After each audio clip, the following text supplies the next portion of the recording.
سے بھی یہ ثابت ہے کہ اس رات کی فضیلت جو ہے، صحابہ کرام نے بھی جو ہے اس رات میں عبادات کا خاص لحاظ رکھا۔ اس اسپیسیفک رات میں صحابہ کرام بھی عبادات کا اہتمام کیا کرتے تھے اور نوافل کا اہتمام کیا کرتے تھے۔ لیکن ہاں، یہ بات ہمیں ضرور یاد رکھنی چاہیے کہ اس رات میں عبادت کرنے کا کوئی خاص طریقہ نہیں ہے، یا کوئی ایسا خاص جو ہے نماز نہیں ہے جس کو ہم پڑھتے رہیں یا جس کو ہمیں پڑھنا چاہیے۔ اسی طرح بہت سارے لوگ یہ کہتے ہیں کہ نماز میں اس طرح سے نماز پڑھنی چاہیے، یا یہ صورت مقرر کرنی چاہیے، یا پھر تسبیحات کو اس ترتیب سے پڑھنی چاہیے۔ اس سلسلے میں حضرت مولانا مفتی تقی عثمانی صاحب یہ فرماتے ہیں کہ اس طرح سے قائم کرنا اور اس طرح سے متعین کرنا یہ بالکل جو ہے آثار سے اور احادیث سے ثابت نہیں ہے۔ اور اس میں سب سے بڑی بات یہ ہے کہ اس رات میں جو ہم نوافل پڑھتے ہیں یا پھر عبادت کرتے ہیں، ذکر و اذکار کرتے ہیں، وہ محض اس لیے کیونکہ اس رات کی فضیلت ہے اور اس رات میں عبادت کرنے کی فضیلت ثابت ہے، صرف اس لیے۔ اسی طرح اس اہم رات میں، یعنی کہ اس رات میں جو عبادتیں ہیں کرنے کے، وہ نوافل اور اسی طرح ذکر و اذکار ہمیں کرنی چاہیے۔ اسی طرح صبح فجر کے بعد جو ہے حضور اکرم صلی اللہ علیہ وسلم سے ایک مرتبہ جو ہے قبرستان جانا ثابت ہے، یعنی زیارت کے لیے۔ اور یہاں پہ ہمیں یہ معلوم ہونا چاہیے کہ قبرستان جانے کا جو معمول ہے وہ ہم نے جس طرح سے لازم کر لیا ہے وہ اس طرح سے ثابت نہیں ہے، لہذا ایک مرتبہ جانا یہ حضور سے ثابت ہے۔ اگر اس میں جو ہے کوئی شخص جاتے ہیں، یا چونکہ حدیث پر عمل کرتے ہوئے، یا چونکہ حضور سے ثابت ہے اس معنی کر کے وہ جاتے ہیں، تو بہت اچھی بات ہے۔ لیکن اس کو لازم قرار دینا اور ہمیشہ جانا اور یہ سمجھ لینا کہ یہ جو ہے اس رات کے رکن میں سے ہے قبرستان کی زیارت کرنا اور صبح جو ہے قبرستان جانا، یہ غیر ضروری بات ہے اور اس چیز کو لازم کرنا ہے جس کو شریعت نے لازم نہیں کیا۔ لہذا ہمیں یہ بات جو ہے یہاں پہ یاد رکھنا چاہیے، اور یہ اصول کہ شریعت میں جو چیز یا حضور اکرم صلی اللہ علیہ وسلم سے جو طریقہ یا جو کام جس درجے تک ثابت ہے، اگر مان لیجئے کوئی کام جو ہے آپ صلی اللہ علیہ وسلم نے زندگی میں ایک بار کیا ہے، یا اسے نفل سمجھ کر کیا ہے،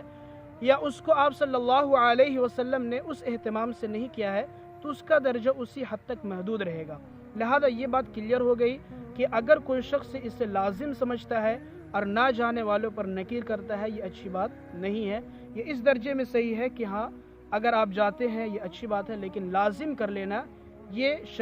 ازروع شریعت درست نہیں ہے۔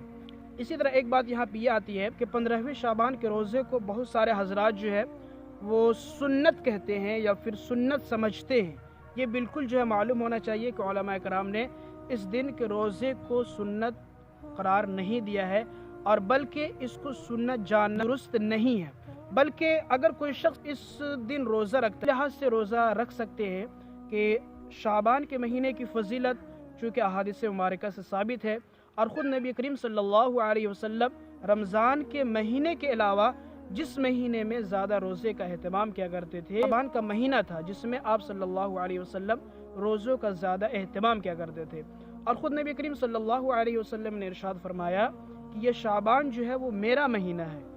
اور رمضان جو ہے وہ اللہ کا مہینہ ہے۔ تو اس اعتبار سے اگر ہم حدیث پر عمل کرتے ہوئے یا پھر ایام 20 کی مناسبت سے اگر روزہ رکھ لے تو ظاہر سی بات ہے اجر سے بالکل خالی نہیں ہوگا اور معجور ہوگا۔ لیکن یہ عقیدہ جان لینا کہ اس دن رکھنا ضروری ہے یا پھر جو سنت مؤکدہ ہے، علماء نے اس سے منع فرمایا ہے۔ دوسری بات یہاں پہ یہ ہے کہ بہت سارے حضرات ہیں جو یہ سمجھتے ہیں کہ حلوہ اور اسی طرح جو ہے میلاد یا ان سب چیزوں کا خرافات کرنا اس رات میں، خصوصاً اس رات میں ضروری ہے اور بہتر ہے۔ تو میں صرف یہ کہنا چاہتا ہوں کہ بھلا کھانے کا تعلق جو ہے وہ اس رات سے کیا ہے اور 15ویں تاریخ سے کیا ہے؟ کھانے کا تعلق تو ہر روز ہے۔ میں تو یہ مشورہ دوں گا کہ آپ روزانہ جو حلوہ کھائے اگر آپ کے پاس میسر ہو تو، خاص کر دینا یہ درست نہیں ہے۔ ایک موٹی سی بات یہ ہے کہ دین میں اور شریعت میں کسی ایسی چیز کو لازم کر دینا، کوئی نئی چیز کو جس کا ثبوت جو ہے وہ قرآن و حدیث سے ثابت نہیں ہے، یا پھر کسی ایسی چیز کو ایک دم لازم کر دینا، فرض کر دینا، واجب کر دینا کہ جس کا درجہ صرف نفل اور مستحب کا ہے، یہ بدعات میں شمار ہوتی ہیں۔ اور آج بھی آپ ان لوگوں کو دیکھ لیں جو بدعتی ہیں یا پھر جو ہے بدعت کے کام کیا کرتے ہیں، خرافات کیا کرتے ہیں، رسومات کیا کرتے ہیں، وہ فرائض چھوڑتے ہوئے نظر آتے ہیں۔ رات میں صلاۃ التسبیح کا خوب اہتمام کرتے ہیں اور وہ دکھاتے ہیں کہ نماز تو صرف ایک صلاۃ التسبیح ہی ہے، ان کو آپ فرائض میں دیکھیں گے کہ وہ اس کا ترک کرتے ہوئے نظر آئیں گے۔ بہرحال تو یہ ایک خاصیت ہے اس رات کی، ظاہر سی بات ہے احادیث مبارکہ سے فضائل موجود ہے، احادیث مبارکہ میں فضائل موجود ہے اور اس رات کی فضیلت ہے جو نبی کریم صلی اللہ علیہ وسلم سے ثابت ہے۔ ایک اور چیز جسے ہم بہت اچھا سمجھتے ہیں اور بہت ضروری سمجھتے ہیں وہ یہ ہے کہ نفلی عبادت اس رات میں کی جاتی ہے۔ اسی طرح جو ہے ہم ذکر و اذکار کیا کرتے ہیں، قرآن کی تلاوت کیا کرتے ہیں، لیکن آج ایک ماحول بن چکا ہے کہ مسجدوں میں ہجوم رہتا ہے اور اس رات کو خوب بھیڑ ہوتی ہے جہاں لوگ نفلی عبادت کرتے ہیں، ظاہر سی بات ہے، اور کئی لوگ تو نفلی نماز بھی جو ہے جماعت کے ساتھ پڑھتے ہیں۔ یہ ایسا ہی ہو گیا کہ اللہ تبارک و تعالی نے فرض نماز میں جماعت کا حکم دیا اور نبی نے اس کو جو ہے لازم پکڑنے کو کہا۔ اس کے علاوہ اور بھی نمازیں ہیں جیسے کہ تراویح کی نماز یا پھر اسی طرح صلاۃ کسوف اور صلاۃ خسوف، یہ ہم جو ہے جماعت کے ساتھ ادا کرتے ہیں۔ نفل نماز میں جماعت کا اہتمام کرنا، مفتی تقی عثمانی صاحب نے لکھا ہے کہ یہ جو ہے بلکہ ثواب کے بجائے یہ عذاب ہوگا اگر کوئی شخص اس طرح سے کرتا ہے۔ اور مسجد کے حوالے سے جو میں نے ابھی بات کی تھی کہ مسجد میں اس طرح سے اہتمام کرنا اور بھیڑ بھاڑ لگانا، تو عبادت کرتے ہیں یہ اچھی بات ہے لیکن اس کو لازم سمجھنا یہ ضروری نہیں ہے۔ اس حوالے سے ایک بات یہ یاد رکھنا چاہیے کہ جو بھی سنن اور نوافل ہے نبی کریم صلی اللہ علیہ وسلم خود جو اپنے حجرے میں ادا کیا کرتے تھے۔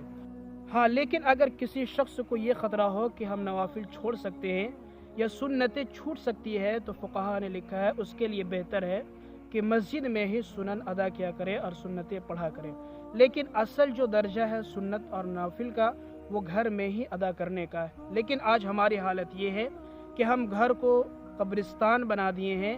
اور قبرستان کو میلہ بنا دیے ہیں، تو ایسا بھی نہیں ہونا چاہیے، بلکہ گھر میں ہی سنن و نوافل ادا کرنی چاہیے۔ اور اگر آپ کو اندیشہ ہے کہ یہاں پہ نہیں ہو سکتا، چھوٹ سکتا ہے، تو مسجد میں ہم جو ہے پڑھتے ہیں۔ لیکن یہ بات جو ہے لازم کر لینا کہ اس رات کو عبادت صرف مسجد میں ہوتی ہے، یہ از روئے شرع درست نہیں ہے۔ اب یہ ساری چیزیں ہیں، اب اس میں بغیر جھگڑا کیے ہوئے، بغیر جو ہے آتش بازی کیے ہوئے، بغیر دوسرے سے معاندہ اختیار کیے ہوئے یا دوسرے سے جھگڑا کیے ہوئے ہم اس رات کے فضیلت سے فائدہ اٹھا سکتے ہیں۔ رات جو ہے اس رات سے خوب فائدہ اٹھائیں گے اور اپنے اللہ کو راضی کریں گے۔ نبی کریم صلی اللہ علیہ وسلم کی پیش کردہ احادیث کے مطابق ہی اس رات کو گزاریں گے۔ یاد رکھیں کسی طرح کی بھی خرافات کرنا اسلام میں جائز نہیں ہے۔ السلام علیکم ورحمۃ اللہ وبرکاتہ۔